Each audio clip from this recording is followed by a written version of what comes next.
Hello, my name is Charlotte and I'm going to do a video on 6 stretches to help release tight hips. This would be especially useful for anyone who runs or cycles, or for anyone who does squats and lunges, as you'll probably find that your hips get really tight. For non-sports people, for those who sit for long periods of time during the day, if you have a desk job or if you do a lot of driving, you'll also find that over time your hips will get really tight.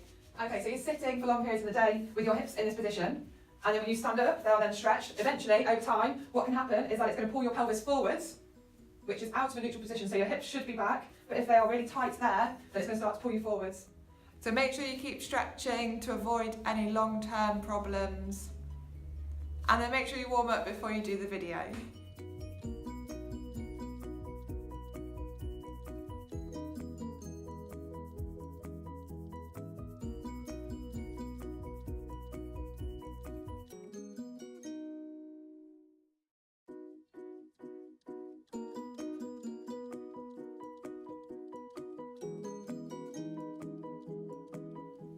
So after you've done a warm-up, the first stretch we're going to do is on all fours. So you're going to start in this position and then take the hands forwards, take the knees out to the side and then relax back.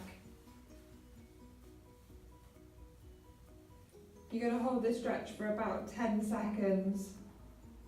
If you're getting any pain in your shoulders or your arms, just bring your arms down to the side.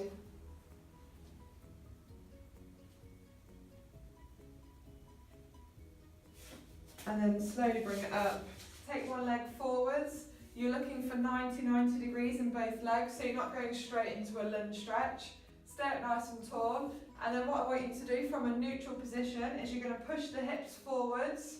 So from neutral, push the hip forwards until you feel a stretch on the hip flexors right at the top of the hip on the leg that's down on the ground. So increase the stretch, lift the hand up, the same side that we're stretching, and reach up nice and tall. So you'll feel a stretch all the way down, but you should feel the increase in the hip area.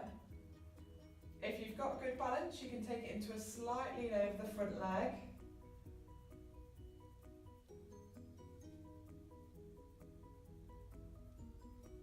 Slowly bring it up, relax the hand down, and then relax the hips by dropping back.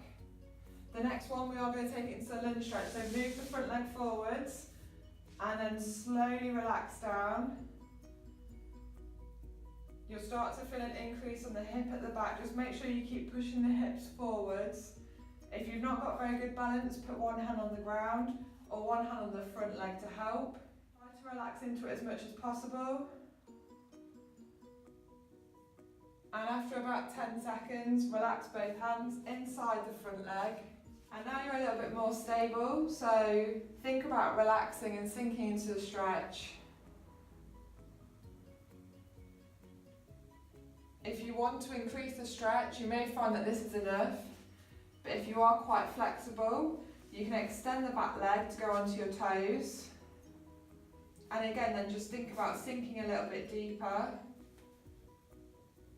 And if you are even more flexible, use the elbow closest to that front leg to gently push the knee out to the side.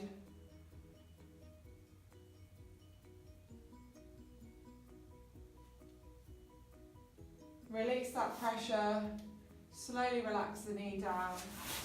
Okay, the next one you're going to do is you're going to drop forwards this time. So knees out to the side and then drop forwards onto your forearms.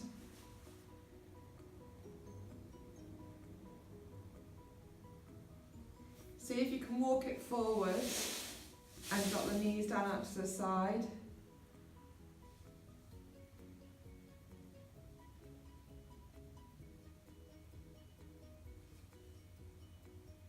So the last stretch is a pigeon stretch. This is quite an advanced hip stretch.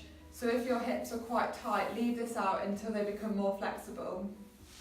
Okay, so to do this one, take one leg forwards and extend the leg at the back. And then you're going to relax forwards.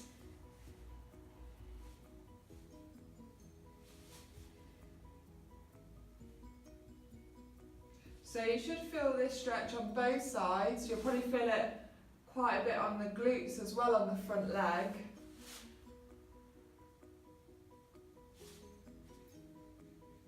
If you want to increase the stretch, bring it into a seated position. As long as you don't get any pain in the lower back. Take nice deep breaths to try and relax into it if you can. And if you want to increase it even more and you've got good balance, you can put one hand on the ground and then lift the back leg and hold on to the foot. Once you've got hold of the foot, just make sure the back leg is relaxed and you can bring that leg in until you feel a really good stretch on the hip on the back leg. Okay, so now you've completed the stretches on one side. If you go back to just after the warm-up and complete the stretches on the other side.